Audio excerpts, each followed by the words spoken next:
grisly discovery made in Tempe. Tempe police are trying to identify a body dumped on a side The street. woman appears to have been beaten to death. Neighbors found her naked body.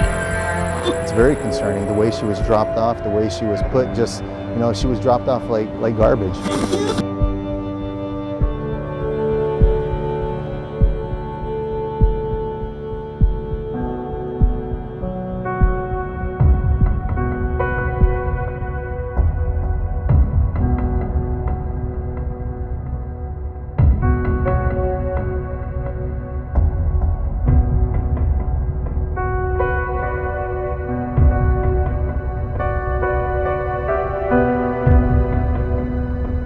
Tempe police have another mystery. A 19-year-old woman has disappeared. Tempe police say the college student was last heard from around 4:30 yesterday morning. This would be the second woman to be abducted or murdered during the same night in this college town.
I love Tempe. I love when I drive into work in the morning and the sun comes out on the buildings. I'm like, oh yeah, this is a great city. We have so many backgrounds and we have so many events and activities that take place that kind of appeal to everybody. It's just one of those cities that we're always progressive. If you see an area that starts to get run down, you'll see shortly after, they start building it back up with newer and better things. We're a safe town. I mean, we got the college there. A lot of people send their kids there, and they're safe. A grisly discovery made in Tempe. A woman's body found naked on a street. June 15, 2013. Did this one stand out to you? Oh yeah, I still remember it to this day. So it was. It's not something that you're going to forget about. Her body was dumped here in the middle of a residential neighborhood, in front of normal people's houses. I was one of a couple other officers that responded to a subject down call in reference to a female lying in the middle of the road. All I can say is that she was killed by blunt force trauma. So I just remember seeing the blanket over her deceased body in kind of on the roadway. And then I was asked by a supervisor to just canvass the area. Meaning I would go to the surrounding neighborhood and residences and just kind of go door to door, knocking on doors, just trying to make contact with residents to see if they had seen anything, heard anything. What we don't know is why was that location chosen and why was she put in that specific location. Do you remember back then if any of the neighbors provided any useful information? I didn't make any contact with anybody that had seen anything. This composite picture distributed statewide. That night, you had a death of a 23-year-old and then a 19-year-old disappears. A Valley family desperately trying to find their missing daughter. This is 19-year-old Adrienne Salinas. Did that stand out that that was unique, that that would happen to two different girls the same night? I would think so. Salinas' father found her car today 2 blocks away from her apartment. If you know where Salinas is, Tempe police want to hear from you. If you think you have any information whatsoever, please do call authorities.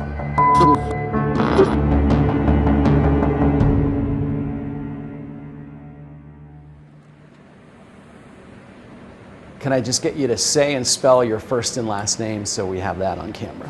Yep, Alan Akey, A-L-A-N-A-K-E-Y. You're a sergeant with the Tempe Police Department, and what do you oversee? Right now I oversee the Homicide Missing Persons Unit. Was that an odd week for the city of Tempe Police Department to have 2 cases like that going on at the same time? Well, yeah, but initially with Adrian's case, a missing college-age student in Tempe is not super odd. It's just because a lot of times kids will go out partying, they could meet somebody, they could take a trip somewhere, do different things. So your heightened sense of awareness of, oh, is this a serious crime or not, isn't necessarily the first thing you think about with a missing college student. Was there any thought at the time that these might be connected? No, not at that time. Like, obviously it's in the back of our mind, okay, you have a deceased who had been murdered, female, and now you have a missing one.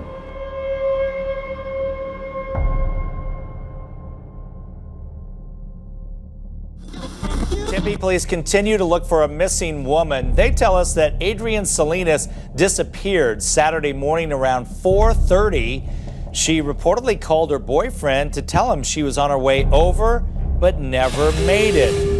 Flyers are posted all around Tempe of a missing 19-year-old girl who her mom is desperate to find. I give you a flyer. My daughter's been missing since Saturday morning. If you could here to help us, thank you. And tonight at sunset, divers using sonar equipment started combing Tempe Town Lake for her body. As the search continues, her family is still holding out hope while fearing the worst. Broken-hearted and her not being with me. You know, my life is totally changed. Do you remember the last time you saw her? I was in my apartment.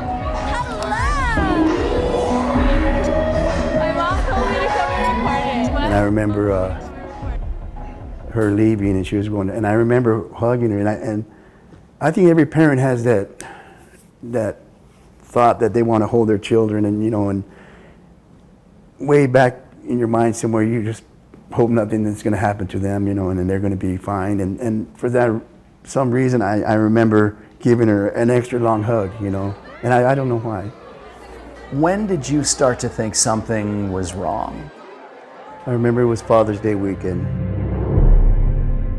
Happy Father's Day, of course, to all the dads out there. And I didn't hear from her that Saturday, but it's, you know, I just figured I'd see her on Sunday. I called a couple times Saturday and she wouldn't answer, so I thought something might be wrong. I was a little worried. Sunday morning I went over there because I hadn't heard from her, and as the day went on, it was 9 and 10 o'clock, and I thought, you know, I better go check on her, so I went in there. The thing that really hit me was the door was open on her apartment. Saturday night she wasn't there. Nobody had talked to her Saturday night, so she was gone. After many calls to everybody that I knew that, you know, that something was wrong, so that's when I made that 911 call. It was really her father who brought it to our attention that, hey, this is not normal for my daughter. You know, even though maybe that's more normalcy for college students, this is not normal for my daughter. She's not a troubled child. She's not a runaway. Family and friends held a prayer vigil and passed out missing person posters in a park in Tempe. Salinas' mother, Suzanne Koss, wants her daughter back. I don't know if she's hungry, if she's hot, if she's nourished. How did you first meet Adrian? Do you remember?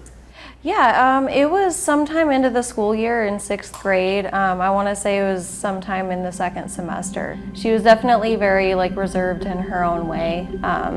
Had this almost Intimidating intelligence about her, for sure.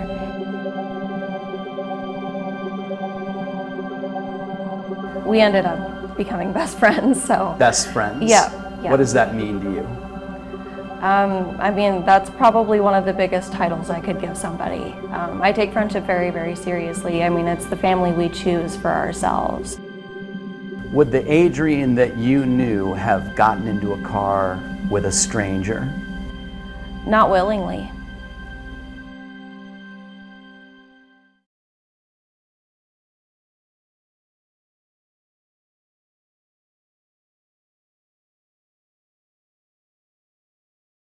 A grisly discovery made in Tempe, a woman's body. After police released this sketch, a tip came in IDing the body as 23-year-old Adrienne Begay. They recognized her as a friend, somebody that used to live with her. That is 23-year-old Adrienne Begay. And once police knew who she was, they say they also knew who killed her.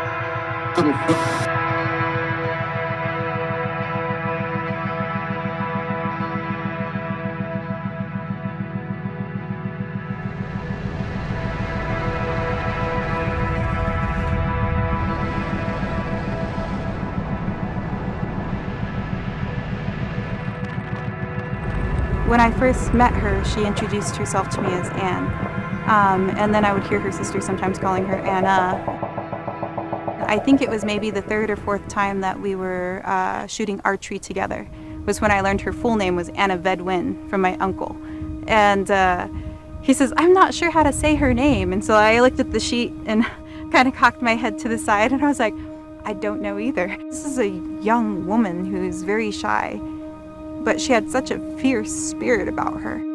We were in the Dina College archery team together, and we would have conversations about where we had been, what we wanted to do in life, where we were thinking of where we would end up. Our ideas at that time were mostly about family, mostly about coming back home and being able to eventually help out here. And she was very, very much really close with her sister. It was always her and I. It was always the both of us. When you describe Anna to people, how do you describe her? She's a very intelligent person. She was a very smart, caring, loving person, very kind-hearted. She spent summers down there, you know, taking college courses while I was up here with my dad and my grandma. She did like the city. Everything was convenient. Everything was just a walking distance. Here we have to travel more than 2 hours to get our actual necessities. We always try to support her, take her down, try and set some money aside to help her, you know, get where she wanted to go. Were you worried about her? Absolutely. Absolutely. I was worried the day she left.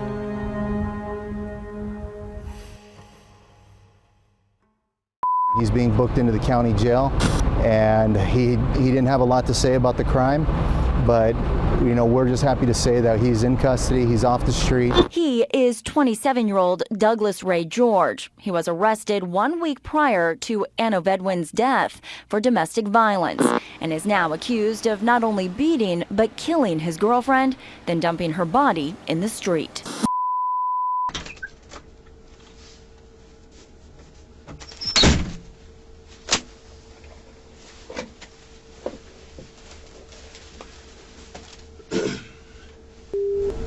I've been trying to be polite and soft with you, but you and I both know what I'm investigating. Okay? You know and I know that I'm investigating a murder. What's going to happen? Well, you're going to pin it on me. Tell me what happened. Prime suspect, right? Tell me what happened. I did nothing. And I don't have enough money for a lawyer, but I would like to be appointed one. And having said that, I do not have to speak with you any further. You're right.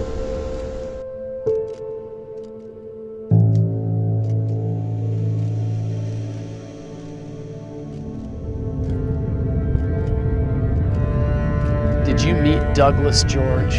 Yes. What was your impression of him?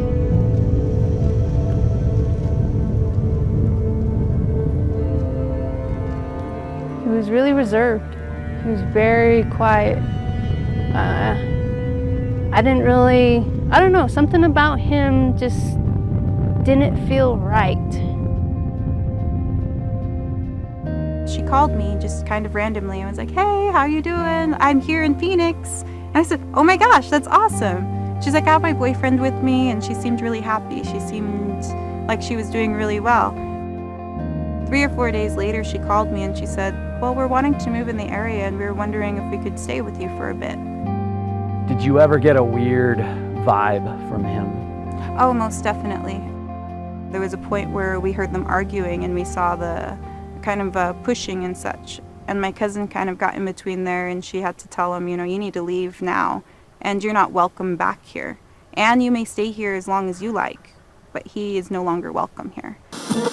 On June 4th, things got physical. A clerk at a Tempe Circle K called police to report the couple fighting in the parking lot. Begay told officers George slammed her head into a car door, but refused to press charges. Why do you think she stayed with this guy? I'm not sure. I think that there was a large part of her wanting to feel accepted, wanting to feel loved. At this point in time, she had gotten her own apartment. Maybe a week went by and I hadn't seen her physically. Her uncle called my uncle, who called me, and said, have you seen Anne lately? And I didn't really think too much of it because I had been text messaging her. I don't remember how long it was after that her uncle called me personally and said, hey, there's a picture going around in Tempe.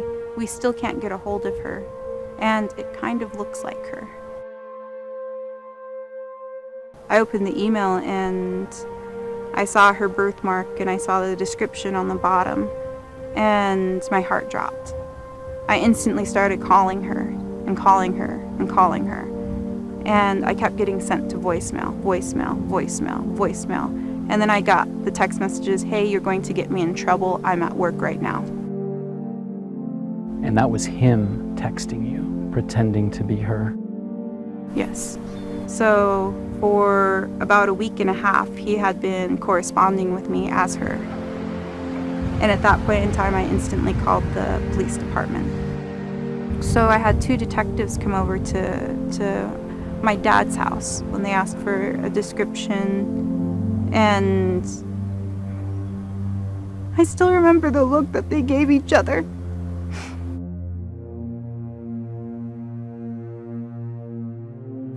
I knew. My heart dropped. I was still hopeful in my head, but my heart knew.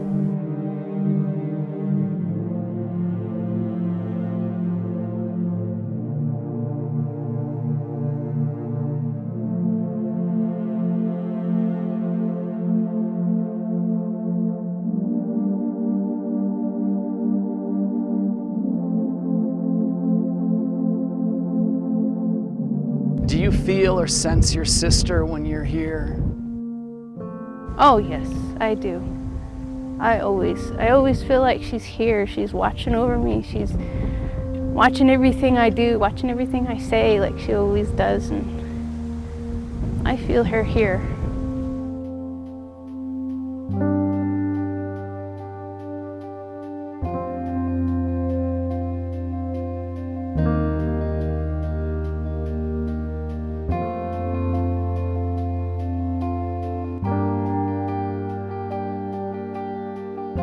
What is the most frustrating or biggest question that you have looking back on this whole situation?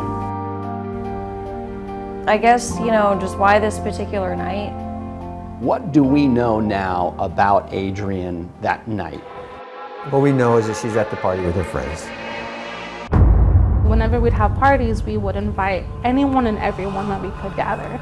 And this night didn't start out much different. It was a very big party, sprawled out into the front yard. There were many people there. What was your first instinct, your first impression of what you thought happened, just knowing that? I mean, abduction. That's the only thing I could think of. Was it a mysterious stranger? Was it somebody she knew? Was it... From just listening to her friends and family, she's not the type to just go with any stranger. So we have the boyfriend, and we have 40 people at the party, and then you have this sort of odd cab driver. At what point did you start to think, wow, there are a lot of people in this who could become persons of interest? Pretty early, because nobody passed the polygraph of all the people that took them. So everybody who took the polygraph pretty much had some sort of indication that they were not being truthful? Right. Well, it's just weird that every time I had somebody take a polygraph and then I talked to the polygrapher and they're like, well, yeah, there's some indications, of deception or something going on.